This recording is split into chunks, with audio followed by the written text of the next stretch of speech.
জলি নাকি বাইতে ছিল। আইছিল ওই আজগর স্যার পাঠাইছিল আগের জমি জমার কি সমস্যা এটা নিয়ে কথা কইতে।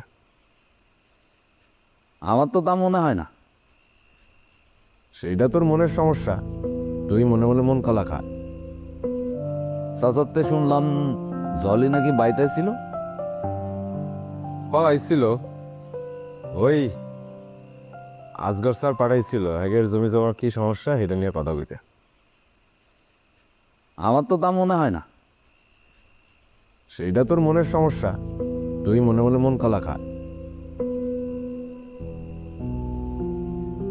আমার তো মনের সমস্যা,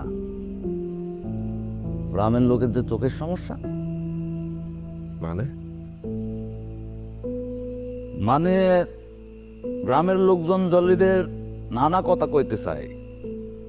যেমন জলি বিদেশে আউনের পর থেকে ঘর থেকে বাইরে হয় না, কারোর সাথে দেখা করে না, চাচাও তারে বাইরেতে দেয় না, আর নাকি কাউরে বাড়িতে ডাকেও না। শোন, গ্রামের মানুষের কাজই হইতেছে নানা জনের বিষয়ে নানা কিছু নিয়ে কথা কর, নাইলে তো পেটের ভাত হজম হয় না।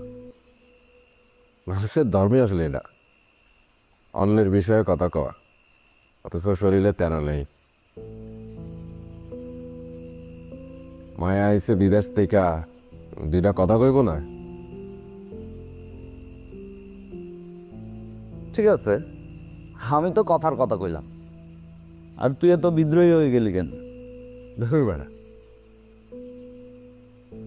কথা পারিস না, ভালো লাগতেছে না। তুই গেছিলি আজকে রেজিস্ট্রি অফিসে? হ, গেছিলাম, কাজটা হয়নি। আমার যাইতে হইব। হ, তোরই লাগবে। ঠিক আছে। ঠিক আছে, আমি আজকে তাইলে উঠি। হ্যাঁ, কাল দেখা গো। কালকে দেখা, ভালো থাকিস তোর। আহ